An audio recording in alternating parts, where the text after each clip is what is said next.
لقد أنزلنا إليكم كتابا فيه ذكركم أفلا تعقلون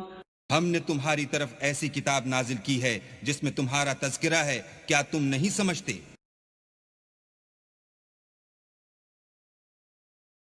اعوذ باللہ من الشیطان الرجیم، پناہ مانگتا ہوں میں اللہ کی شیطان مردود سے۔ بسم اللہ الرحمن الرحیم،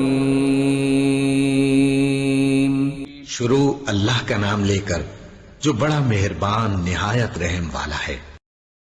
وقال الذين كفروا ربنا أرنا الذين أضلانا من الجن والإنس نجعلهما تحت أقدامنا ليكونا من الأسفلين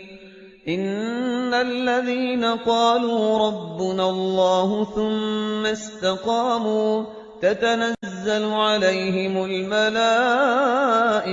ألا تخافوا ولا تحزنوا وأبشروا بالجنة التي كنتم توعدون نحن أولياؤكم في الحياة الدنيا وفي الآخرة وَلَكُمْ فِيهَا مَا تَشْتَهِي أَنفُسُكُمْ وَلَكُمْ فِيهَا مَا تَدَّعُونَ نُزُلًا مِّنْ غَفُورٍ رَّحِيمٍ وَمَنْ أَحْسَنُ قَوْلًا مِّمَّن دَعَا إِلَى اللَّهِ وَعَمِلَ صَالِحًا وَقَالَ إِنَّنِي مِنَ الْمُسْلِمِينَ نحمده ونصلي على رسوله الكريم اما بعد فاعوذ باللہ من الشیطان الرجیم بسم اللہ الرحمن الرحیم وقال الذین کفروا ربنا ارنا الذین اضلانا من الجن والانس، اور کہیں گے وہ کافر عوام الناس جو ہوں گی وہ کہیں گے، واویلا کریں گے، پروردگار ہمیں ذرا ان لوگوں کو دکھا دے جنات اور انسانوں میں سے جنہوں نے ہمیں گمراہ کیا،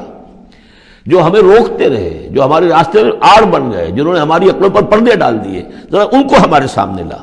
تاکہ نجعلہما تحت اقدامنا، ہم انہیں اپنے قدموں کے نیچے روندیں کہ انہوں نے ہمیں اس کتاب سے روکا، انہوں نے ہمیں محمد صلی اللہ علیہ وسلم سے ورغلایا،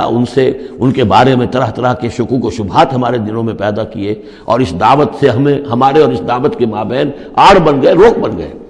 وقال الذين كفروا ربنا ارنا الذين اضلانا من الجن والانس نجعلهما تحت اقدامنا ليكونا من الاسفلين، تاکہ وہ ہو جائیں سب سے نیچے والے، سب سے گھٹیا۔ ان الذين قالوا ربنا اللہ، اب یہاں سے جو 7 آیات آ رہی ہیں اس سورہ مبارکہ کی، یہ ہمارے منتخب نصاب کا جس کا ذکر آج بھی ہو گیا ہے،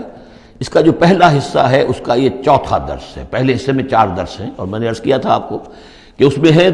دروس جو ہیں وہ جامع ہیں۔ سورۃ العصر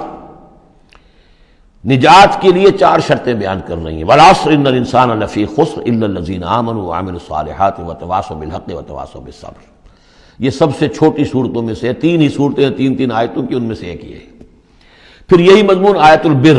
آیت نمبر 177 سورہ بقرہ۔ پھر یہی مضمون سورہ لقمان کا دوسرا رکوع، حضرت لقمان کی شخصیت کے حوالے سے، اور یہ ہے اس کا کلائمیکس، یہ چوٹی ہے، یعنی یہ کہ ایمان کی چوٹی کیا ہے،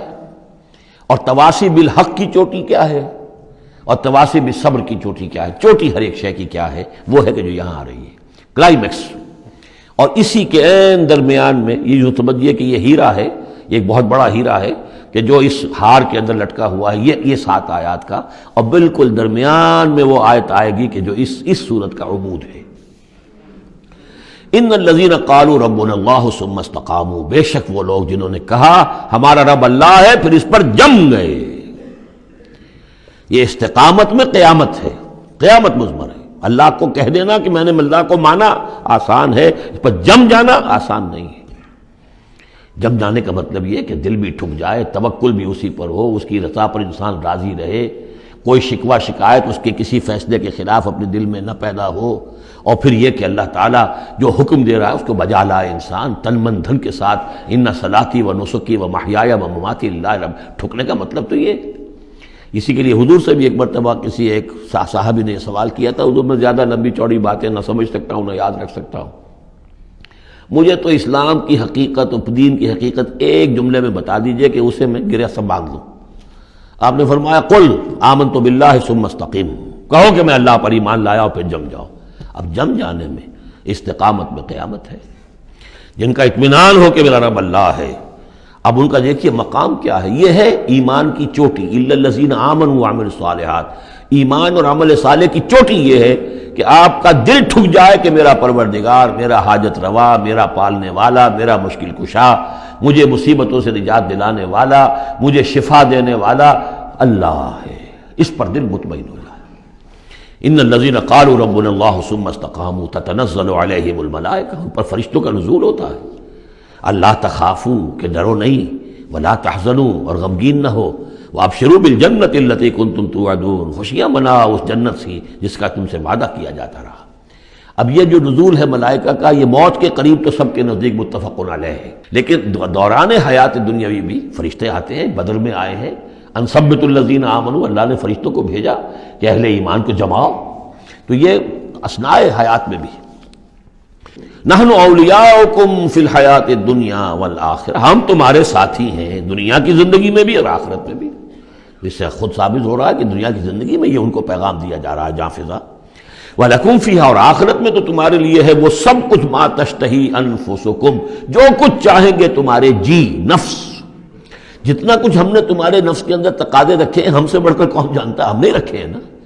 اس میں کیا ہے، کیا کچھ خواہشات ہیں، کیا کچھ اس کے اندر کھانے کے لیے کیا کیا چیزوں کی اس کے اندر ایک طلب ہے، اور جو بھی اس کے اندر طلب ہے ہم نے بنائی ہے، ہم جانتے ہیں، اور ان کی کامل تسکین کا سامان ہم فراہم کر دیں گے۔ وَلَكُمْ فِيهَا مَا تَشْتَهِي أَنفُسُكُمْ، جو چاہیں گے تمہارے جی، وَلَكُمْ فِيهَا مَا تَدَّعُونَ، مزید بڑا جو تم مانگو گے۔ اب یہ مانگنے کا معاملہ جو ہے یہ ہر شخص کا علیحدہ ہوگا، اپنے ہر شخص کی ذہنی سطح ہوتی ہے۔ بچہ کیا مانگے گا، ایک دیہاتی کیا مانگ لے گا، ایک حکیم اور ایک فلسفی کیا مانگے گا، ہر ایک کی بات جو ہے، لیکن جو مانگو گے، جو کچھ تمہارے جی کے اندر تقاضے ہیں وہ تو ان کے تو پورا سامان ہم نے وہاں پہلے فراہم کر دیا۔ لَكُمْ فِيهَا مَا تَشْتَهِي أَنفُسُكُمْ وَلَكُمْ فِيهَا مَا تَدَّعُونَ، اپنی اپنی ذہنی سطح کے مطابق، لیول آف کانشسنس کے مطابق جو مانگو گے وہ بھی حاضر کر دیا جائے گا، اور یہ سب مل کر بھی نزلا من غفور الرحیم، یہ ابتدائی مہمان نوازی ہوگی اس غفور اور رحیم کی طرف سے۔ اصل ضیافت تو وہ ہے ما لا عین رأت ولا اذن سمعت وما خطر علی قلب بشر، جو ہم پڑھ چکے سورہ سجدہ میں بھی، فلا تعلم نفس ما اخفی لهم من قرۃ اعین، کوئی جان نہیں جانتی اس کے لیے ہم نے کیا کیا آنکھوں کی ٹھنڈک کا سامان رکھا ہوا ہے۔ اب آ گئی وہ جو اس کا عمود ہے، ومن احسن قولا، جو شخص اس مقام پر پہنچ گیا اب اس کی زندگی کے اندر ایک ہی دھن رہ جائے گی، مال حاصل کرنا، معاذ اللہ، دنیاوی اقتدار اور حکومت کیا کرنا ہے، اس کا آنی جانی شے ہے، آج ہے کل نہیں، اور اس سے اللہ کیا مسئولیت بڑھتی ہے، ذمہ داری بڑھ جائے گی، حساب سخت ہو جائے گا۔ ہاں کرنے کا کام صرف ایک ہے، جتنے انسانوں کو ہدایت کے راستے پر لا سکو، یہ گین ہے، یہ نفع ہے، یہ تمہاری کمائی ہے۔ دعوت الی اللہ، ومن احسن قولا ممن دعا الی اللہ وعمل صالحا وقال اننی من المسلمین، اس شخص سے بہتر بات اور کس کی ہوگی جو بلائے اللہ کی طرف اور نیک عمل کرے۔ نیک عمل وہاں بھی آ چکا ہے، استقامت میں بھی اور یہاں علیحدہ بھی، اور یہاں اس لیے علیحدہ لائے کہ دعوت مؤثر نہیں ہوگی اگر تمہارا اپنا عمل درست نہیں ہے، دعوت ضائع ہو جائے گی۔ دعوت کو بھی بدنام کرو گے اگر تمہارا اپنا عمل اس دعوت کے مطابق نہیں ہے۔ ومن احسن قولا ممن دعا الى الله وعمل صالحا وقال اننی من المسلمین ولا تستوی الحسنۃ ولا السیئۃ، اور دیکھو اچھائی اور برائی برابر تو نہیں ہوتے نا، کون کہے گا کہ برابر ہوتے ہیں؟ تو ایسی شے جو مسلم ہے سب کے نزدیک، اس سے بات شروع کی، دلیل کیا دے دیا، کیا چیز قائم کی ہے، ادفع باللتی ہی احسن، تم مدافعت کرو بہترین طریقے پر، وہ تمہیں گالیاں دے تم دعائیں دو۔ آخر کٹھور دل انسان کا بھی دل کبھی پسیج جاتا ہے کہ میں اس کے ساتھ کیا کرتا رہا ہوں اور یہ میرے ساتھ کیا کر رہا ہے۔ وہ تم پر پتھراؤ کرے تم پھول پیش کرو۔ اس کو نوٹ کر لیجئے اچھی طرح، اگلی صورت میں اس تصویر کا دوسرا رخ بھی آئے گا، یہ ایک رخ ہے جو یہاں آ رہا ہے، اقامت دین کی جدوجہد میں دوسرا رخ بھی آئے گا، لیکن یہاں دعوت کے مرحلے پر تو واقعتاً بدھ مت کے بھکشو بن جاؤ، نہایت غیر یعنی بے ضرر انسان کسی کو تکلیف نہ پہنچے، جیسے حضرت مسیح نے فرمایا ہے علیہ الصلوۃ والسلام کہ تم سانپ کے مانند ہوشیار اور چوکنے لیکن فاختہ کے مانند بے ضرر بنو۔ فاختہ کسی ضرر تو نہیں پہنچا سکتی نا، تم ایسے بے ضرر رہو کہ جیسے فاختہ، لیکن ایسے بھی نہ ہو کہ کوئی تمہیں ضرر دے جائے، سانپ جیسے چوکنا رہتا ہے، تو ایسے بھی نہ بدھو نہ ہو تم سمجھدار تو ہو کہ تمہیں دوسرے جو ہے وہ ضرر نہ پہنچا سکیں۔ سانپ کے مانند ہوشیار لیکن فاختہ کے مانند بے ضرر بنو۔ تو واقعتاً دعوت کے مقام پر تو یہ کرنا پڑتا ہے، دعائیں دیجئے انہیں، ان کے لیے دعائیں رات کو کھڑے ہو کر کیجئے۔ ابو جہل کے لیے اور حضرت عمر کے لیے دعا کی حضور نے کہ نہیں کی؟ یہ تو ایک دعا ہے جو ہمیں زیادہ معلوم ہو گئی، معلوم آپ نے کس کس کے لیے دعائیں کی ہوں گی اور کس کس کے لیے اللہ تعالیٰ نے آپ کی دعائیں قبول کی ہوں گی۔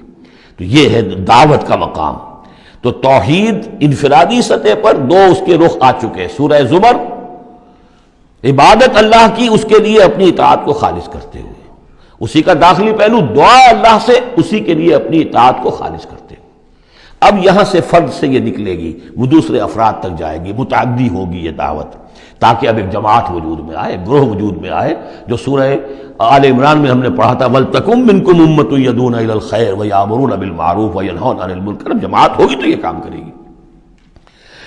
وَمَنْ أَحْسَنُ قَوْلًا مِّمَّنْ دَعَا إِلَى اللَّهِ وَعَمِلَ صَالِحًا وَقَالَ إِنَّنِي مِنَ الْمُسْلِمِينَ، اور کہو اور کہے یہ کہ میں بھی مسلمانوں میں سے ہوں،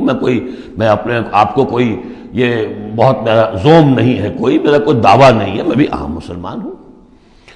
بارک اللہ لی ولکم فی القرآن العظیم ونفعنی وإیاکم بالآیات والذکر الحکیم۔